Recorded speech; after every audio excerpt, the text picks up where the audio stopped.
Hi everyone, Dylan here with Cooley Homes Realty, and I wanted to have a quick recap of a conversation I had the other day with a new home buyer, and this is something I wish I had understood a little sooner.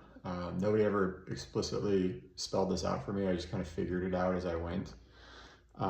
About how home equity works in your favor once you transition from renting over to owning. Yeah, there are some pretty big expenses that can come up with home ownership. Your furnace catches on fire, you have to replace it. That happened to me once.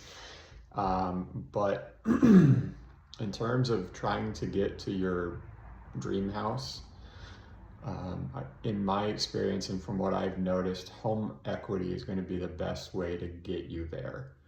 And this is something I've used a couple times to get to the point that I want to get to in terms of where I want to live, the type of house and land that I want to have with my family. It's really hard to get enough money down so that you can have an affordable mortgage payment on your dream house first time you buy. It's really hard to save up enough money um, that you can put down enough that your mortgage isn't just insane. So that's where the starter home comes in.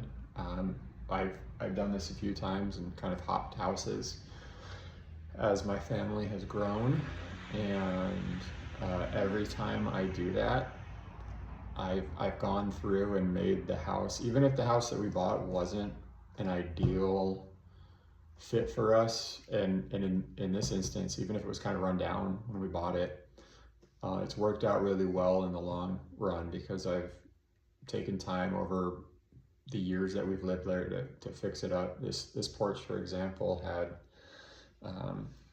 1970s wood siding on it, and I took some time to just restore the original charm and beauty of it, and doing little things like that slowly over time as you own a house and getting to enjoy its natural appreciation is going to result in you having so much more equity than what you could just save up on your own from your earned income while you rent.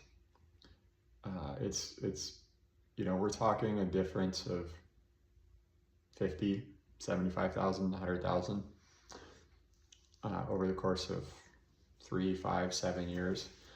That's how much equity you can gain through home ownership. When you buy a starter home, chip away at the problems that it has, make it look nicer, make it readier for, a little bit more ready for the next person to come along.